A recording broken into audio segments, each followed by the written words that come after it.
Greetings, Earth people. My name is Jack. We're finally going to do it. We're going to talk about sex. This channel, the Virtual Church of the Disillusioned, just celebrated its 7th anniversary. We began in November of 2016, and we have never talked about sexuality. Even though it is a topic that I am well versed on, have a lot of things to say about, and I would love to hear your comments and your emails. If you do comment here in the video, please don't be graphic. We'd have to delete those. If it is a sensitive comment or a sensitive question, just use my email, jackthefairguy@gmail.com, jackthefairguy@gmail.com. I spell fair, F-A-I-R, like you're going to the carnival. We're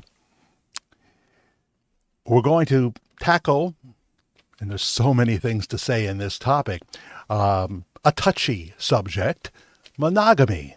In fact, I just changed the title of this video a couple of minutes before we went to air. Sex is monogamy realistic? Sex is monogamy realistic? Going to start off with some stats. Now, there are more notes than usual, but I'm going to ad-lib around them. When we get to the end, it's going to be all ad-lib. And I think you're going to find it entertaining and I think informative. And let's talk about something that most of us think about every day. It's not a Bob Joyce video, my most popular topic. I know a lot of the Bob Joyce fans are tuning in, but it is a topic that affects everybody on the planet. We all deal with the ins and outs. Oh my goodness, did I say that? Of sexuality. These some of these statistics, and there's just a few, really stunned me. Let's see what you think.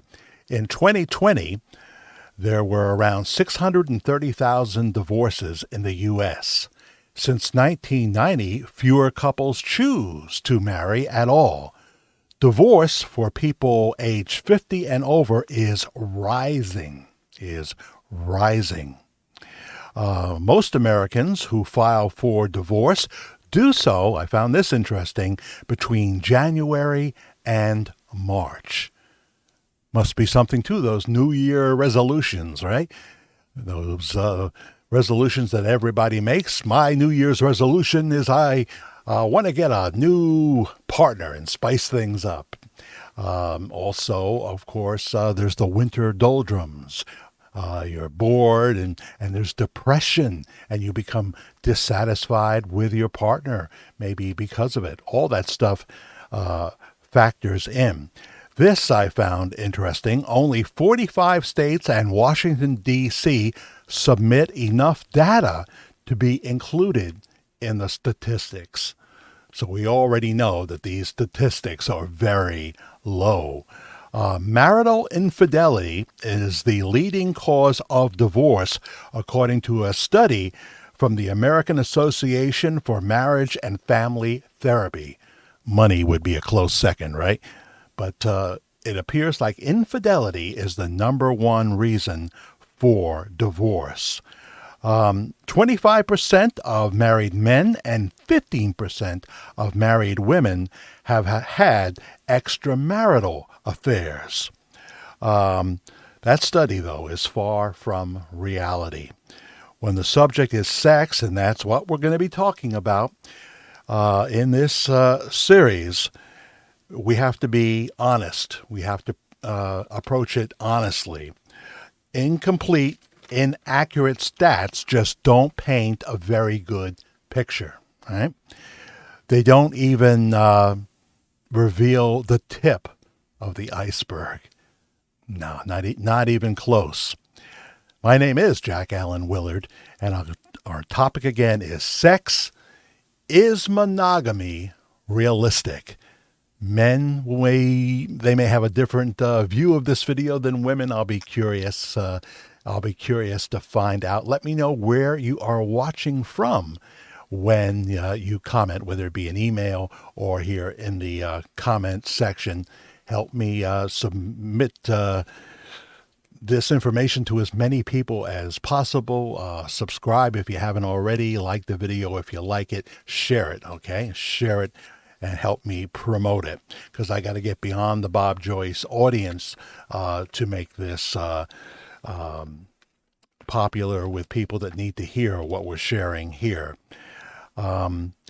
This is part of a series, Honest Talk About Sexuality. It's not graphic, but it is direct. I will leave it up to YouTube whether they think this is in any way graphic.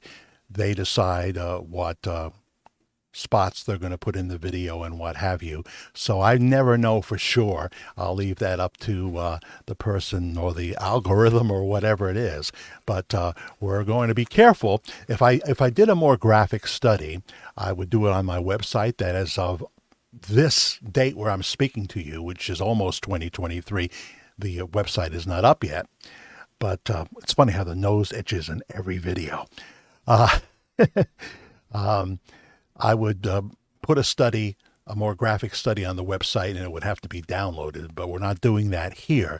There are very reputable ministers that do get graphic, as Edwin Lewis Cole.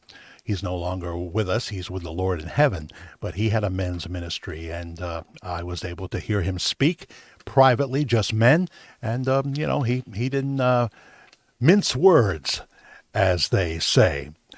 Now, this is another key point. I will reserve any spiritual context, any spiritual conclusions, spiritual information to the end of each video.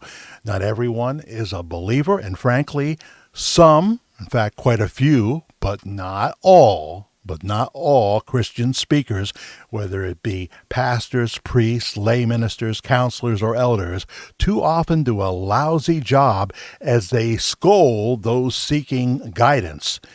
Much of the time, they're hypocrites. If we were to put a cam on them and you could hear and see what they do, they would be out of the ministry pretty quickly. I decided real early on I was not going to present myself as a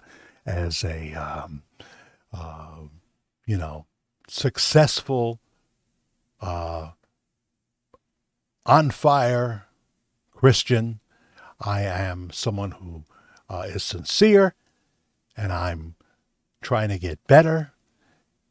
And certainly sexuality gets in the way of that.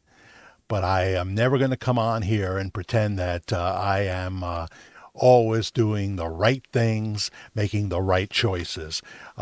This whole ministry is for flawed people, But again, the spiritual comments are for the end of the video. I'm going to start with 5 PowerPoints. It's not a long video, but there'll be more.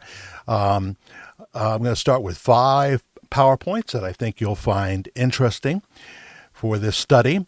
In terms of my qualifications, let's just say I haven't really thought about how I'm going to approach telling you about my qualifications. Let's just say, hey, I have been married and divorced twice. I know why those marriages ended.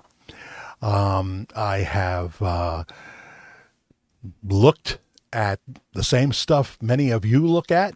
When I was 18 years old, I was not a Christian until 1984. But when I was 18 years old in the 70s, I went right down to New York City, which was a sewer, especially 42nd Street and 8th Avenue as well.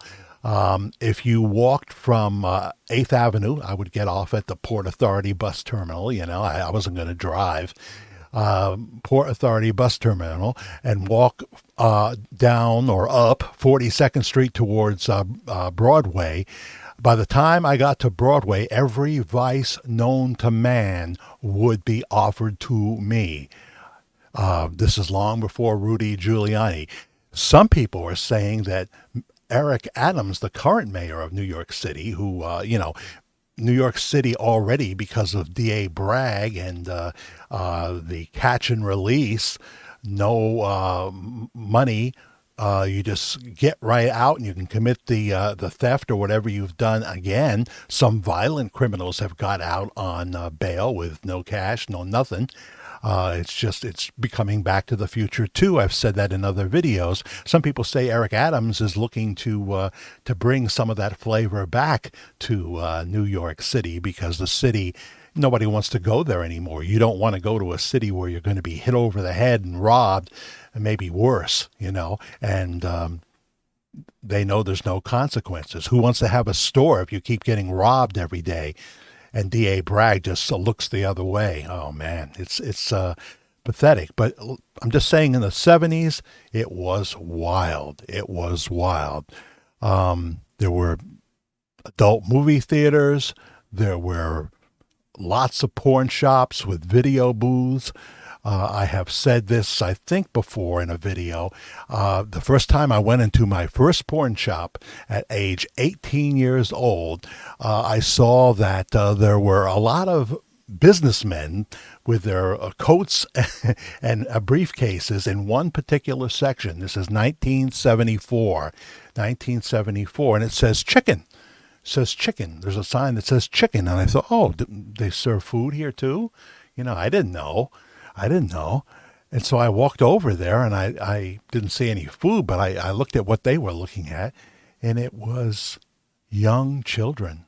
That was legal in 1974. Not for too long after that, people came to their senses, and that stopped being legal. There was no more chicken section of the porn shop, but it was. And out on the street, there were prostitutes, both male and female, young ages, older ages. It was there was an environment of you were just in the land of temptation. Everywhere you turn, people trying to get you into their adult theater out there, handing you discount coupons, and it was just a wild time. If you were around New York City in the 70s, you know exactly what I'm talking about. So, and then I lived in Hollywood, California for a spell in the late 70s. I think I was, first time I went to LA, I was only 16 years old, and went back 3-4 times and stayed a year in Hollywood. And, everything was there. I mean, all kinds of houses of temptation were there. And if you listen to the Jackson Browne song, On the Boulevard, there's a lyric where Jackson says, and at the Golden Cup, where they set the young boys up. Well, the Gold Cup was a restaurant right on Hollywood Boulevard, not that far from the Chinese Theater. And young boys, well, I'm talking about 18, 19, whatever they were, I think they were legal, would be there. And it was like a meat market. That was like a meat market. Then down on Sunset Boulevard, that's where all the ladies were at night. Santa Monica Boulevard, one block away, is where the guys were, and you would see people in Mercedes sometimes picking them up. One of them was the star of the Brady Bunch, Robert Reed. He did that. So I'm not going to go into it all now, but yeah, I know about this topic, and most men know very well about this topic, and a lot of women know about this topic. All women know about this topic. So we've got a lot to cover here, and a lot to figure out together. Here are the 5 PowerPoints for this part 1 of our study on sexuality, all right? Number 1, for many men, including myself, the idea of monogamy, being faithful to one person for a lifetime, is like reaching for the unreachable star. It is more difficult than one would imagine that Navy SEALs boot camp would be. For me, that would be definitely impossible. Any kind of boot camp would be for me. Or walking the high wire with no net while a crowd watches you under the big top, It's like saying Thou shalt not desire or certainly eat New York pizza in your lifetime. Now, if you're watching somewhere where the pizza's lousy, all you've got is Domino's. Sorry. Uh, that's that slogan, no one out pizzas the hut. Oh, yeah, they do. Oh, yeah, they do in New York and Chicago and Boston, places like that. Oh, yeah, they do.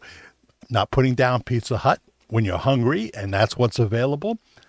It's okay. It's all right. I've had it. But it's kind of like that. It's like after discovering that you are very fond of Chinese food, you are told for the rest of your life you will only eat Chinese food morning, noon, and night, 365 days a year. I love pizza. I don't want it 365 days a year, and my belly don't need that pizza 365 days a year. Man, woman with feet of clay, flesh and blood and bone, finds the idea of monogamy absurd in our flesh, especially men, it seems, right? Men. And they fail when they try to measure up to the standard of monogamy. Obviously, when you look at studies and statistics, those who do it and get away with it, at least here on this earth, don't report it in a study.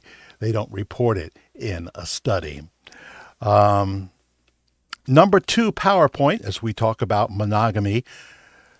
Response to failed monogamy from a spouse or a partner is often an emotional version of what it must have been like to live in the Ukraine in 2022. Missiles, drones, tanks, gunfire, explosions everywhere. It can breed a myriad of negative feelings. You can go from being beloved or beloved to a dirty, low-down, blankety-blank cheater scoundrel in 0 to 60 seconds. It can happen that fast. Even if the accused, let's say it's the woman, even if the accused has a sordid sexual history themselves, they won't take that into account. If you love me, you wouldn't have done it. If you loved me, I would have been enough. If you loved your family, you would never have done this. That is what the partner says, who is likely screaming. A gamut of emotions are flowing in your direction like a tsunami. Rage, anger, self-righteousness. That's a big one. Self-righteousness. Physical violence. A little bit, huh? And I am not referring. I have 2 failed marriages. If I haven't said that, I am not in any way referring to my marriages. That's personal information. I will tell you that I failed in both of them. Just about all my fault in the first one and some of my fault in the second one. And there are also good times, great times in both marriages as well. That's what I would say, That's what I would say. It's like, say you open the door one day. I'm talking to the guys now, maybe. Well, it can be the women too. And standing before you is somebody like Julia Roberts, John Stamos, Beyonce, Christy Brinkley, I don't know, Taylor Swift, Ariana Grande, whoever does it for you, your kind of dream fantasy person. They're standing in front of you, and the only thing that they're wearing is plastic wrap. You should immediately, according to your partner, you should immediately be able to say, oh, no, thank you. Oh, no, thank you. I'm married or I'm in a committed relationship. As dark thoughts or normal sexual feelings flood your mind, and you know what that is like, as my pages stick together, you should dismiss them as easily as you would liver and onions or perhaps blue cheese. I can easily dismiss and stay away from blue cheese and won't eat it. I always ask if they have ranch dressing for my wings and my celery and carrots. So that's what it's like. Our number 3 PowerPoint, we're going through quickly. We're going through quickly, and hopefully this will be a long study. I'm so interested to hear your experiences. Number 3, children. This is very important here.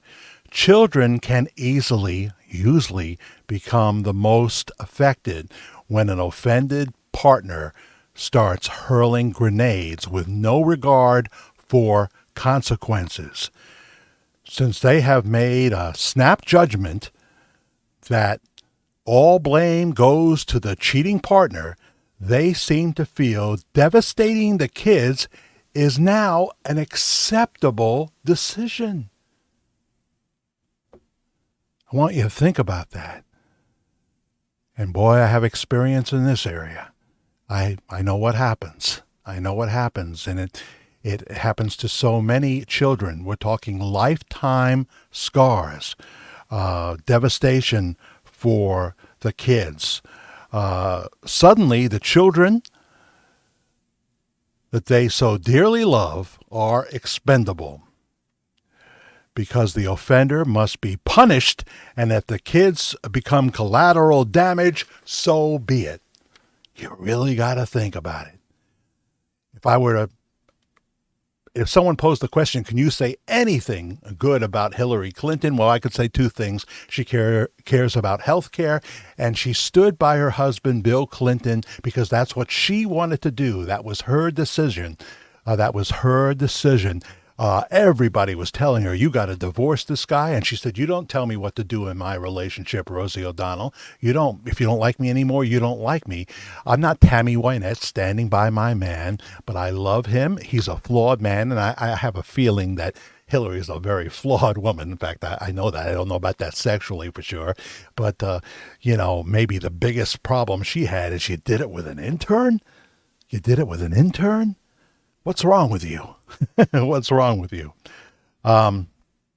So this is a real serious thing, and this is terrible. This is awful when children are affected like this, caught in the middle. In this emotionally charged state, the fact that the rash actions they are about to take will often bring a lifetime of scars for the kids and turn their own lives upside down becomes, as I said, acceptable. Fine. That's what it's going to be.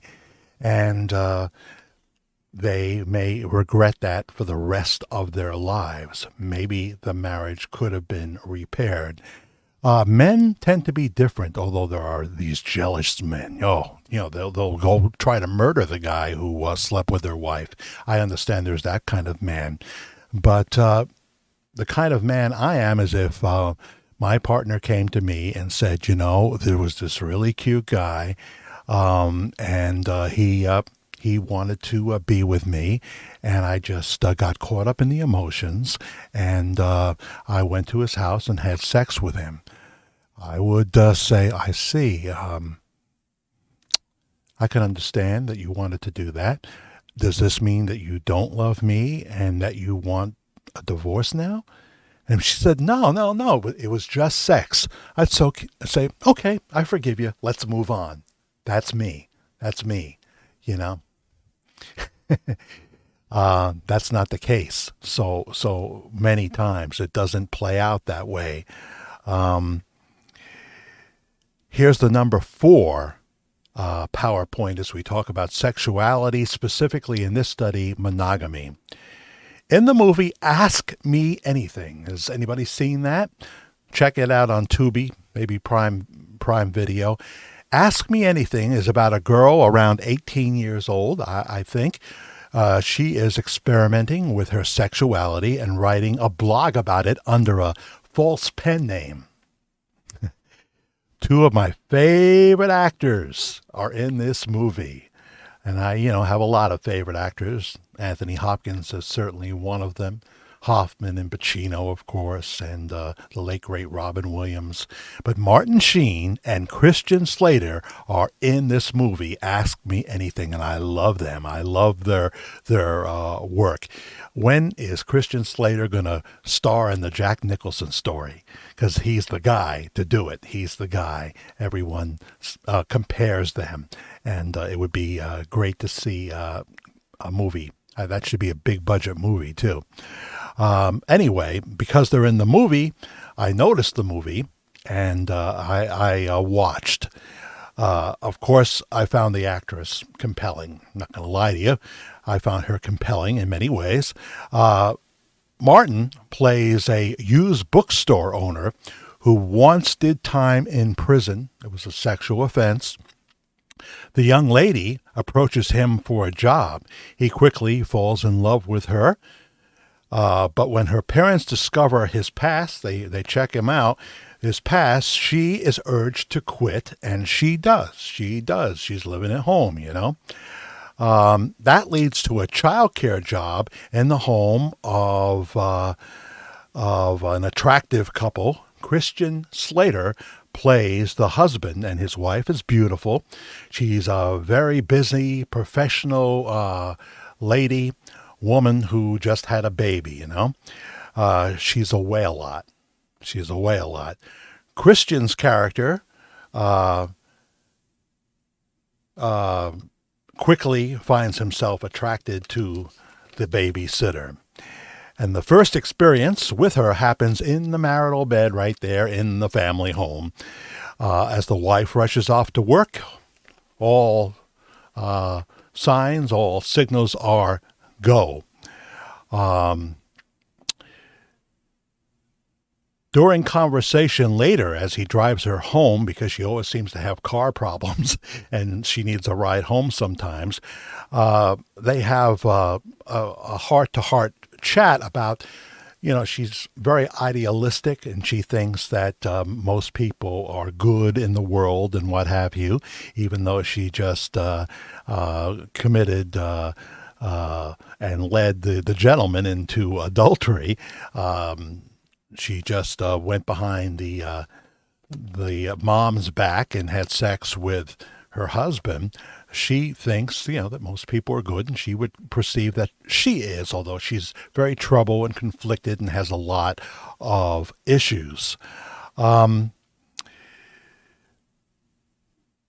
So what Christian Slater does, this inspires him, gives him inspiration to write 7 facts about the way life really is. 7 facts about the way life really is, and he hands her the list.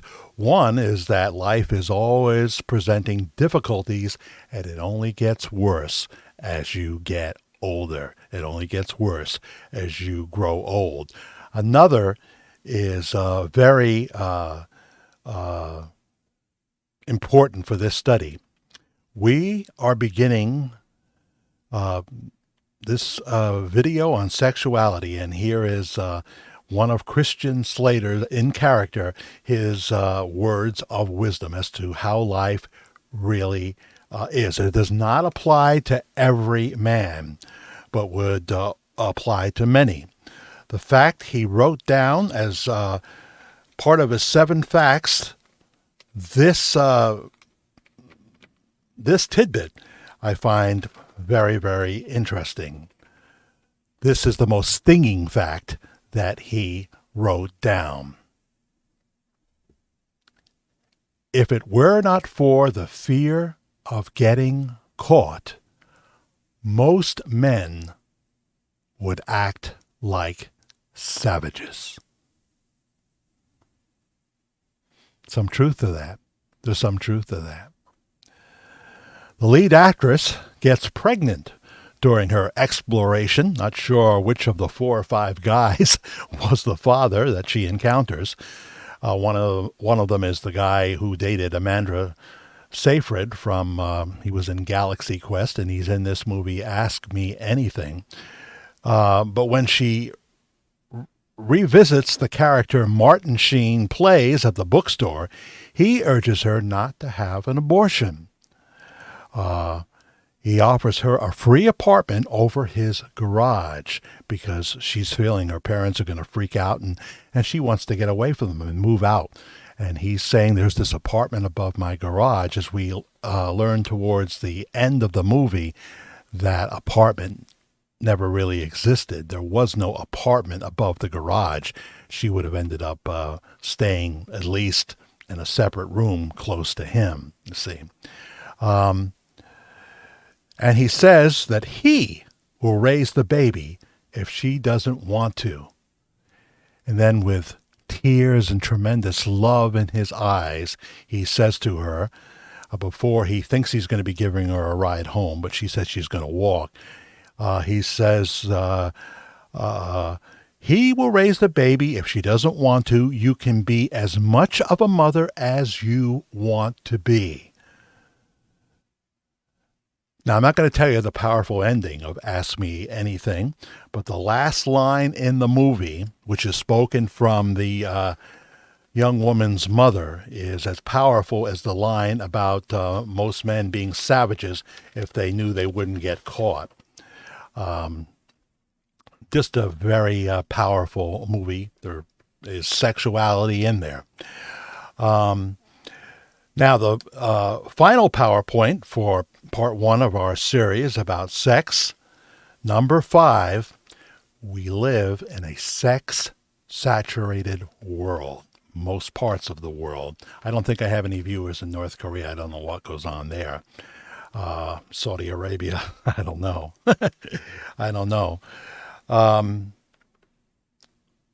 Men, women, teenagers as young as 13 are engaged in all kinds of experimenting. Online porn is viewed by everybody from the priest in the rectory to your 7th grade child, especially when parents aren't paying attention, right? Even mature adults, respected in their community, men, women who love their spouses, their partners, fail at monogamy. They fail. Every person and every house has its secrets. That's a line from the Dead Files that retired detective Steve DeShabi uses. He says he knows that every house, every person has secrets. And that is true. That is true. That's why when, someone gets caught, you can't believe. You can't believe. It can be everything from theft to sexual crime. You can't believe it sometimes because they were so quiet and they were such a wholesome member of the community, In closing, I do want to put a spiritual context on this. So if you don't want to hear that part, this is your time out. Maybe you will later on. I didn't want to incorporate both because this study is for everyone, and we have just reached the tip of the iceberg. There are so many things to talk about. All right, now I'm going to do the spiritual context. Whatever my opinions are, or my observations are, if they don't line up with the Bible, if they don't line up with the words of Jesus, then you should discard them. But at the same time, I'm going to tell you that the struggle of sexuality is throughout the Bible. And I am not condoning infidelity. Now, let's first remember something here. Legal marriage was not present in biblical times. So when the minister comes on and says, why don't people just get married instead of living together? In biblical times, there was no such thing as a piece of paper. The government invented that. They knew it would be a way to make money. It was a commitment. I would assume some kind of a minister of the gospel would be present, and I assume there would be a ceremony, but it wasn't a legal situation. So you have to keep that in mind in the mix. But yes, the Bible tells us that we should present our whole body as a living sacrifice, holy and pleasing to God. That lust is especially grievous because it's committed inside the body, and we know that David in the Old Testament struggled. He went up on the rooftop, and there was Bathsheba taking a bath. And he said, well, I can't be watching this. And he left and prayed. No, he watched. You know, he watched. Of course he did. He was a man. And then he went way further than that, and he eliminated the competition. Uriah, who was Bathsheba's husband, David led the army, so he positioned Uriah at the front of the battle, and Uriah was killed in battle. And of course, we know that David was just walking along when God got his attention. But yet, he would end up saying that David was a man after his own heart. There was redemption and forgiveness for David.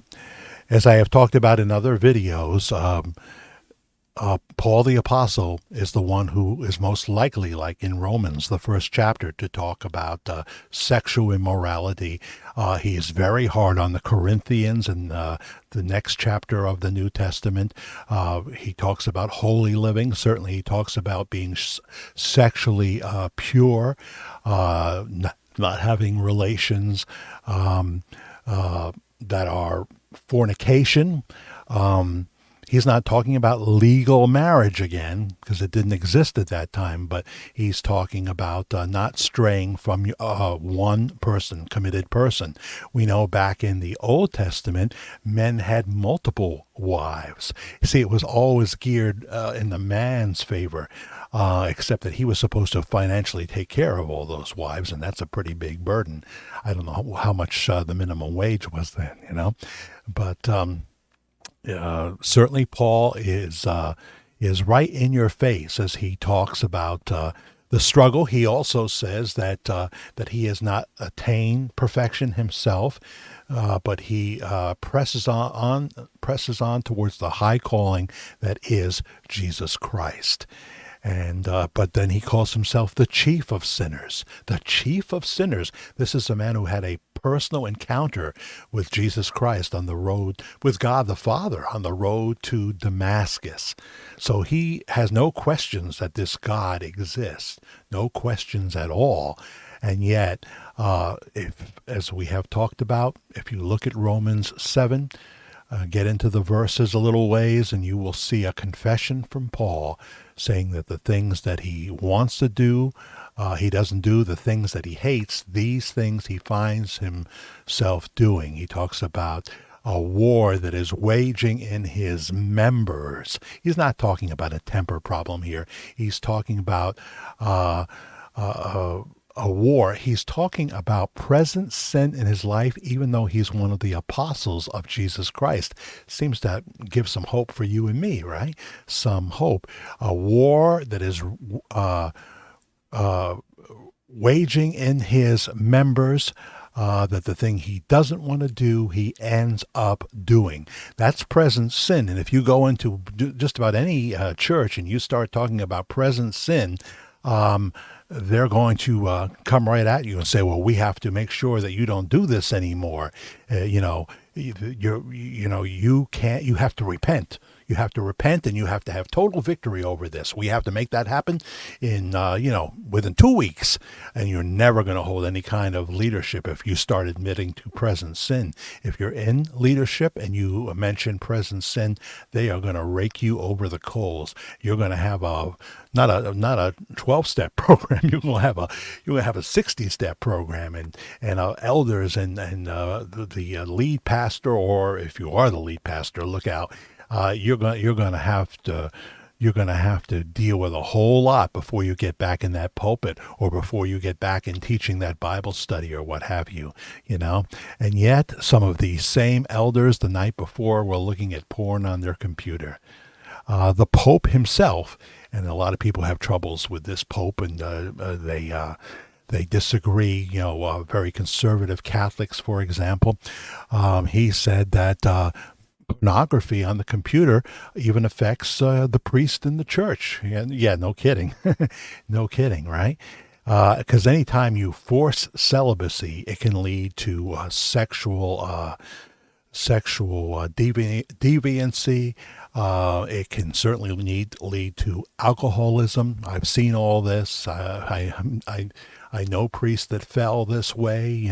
Priests that were in the community living a few doors down from me when I was in my first marriage. This guy had a club for boys. And he kept it going and kept it secret for a long time. This is a man who would lift up the host on Sunday, a man who would preach in the homily, and yet he was living a diabolical secret life. Sexuality is the thing that defeats most people. So we're going to talk more about that. I've said enough this time around. I would love you to comment. I would love if it's a sensitive topic, a sensitive comment or question, Jack the Fair Guy, Fair, Jack the Fair Guy at gmail.com. I'm hoping to do more of these videos. We have a whole lot of areas to get into, so I hope that you'll be watching and telling others about this. I thank you so much for watching our study on sex. Is monogamy realistic? Talk on you soon.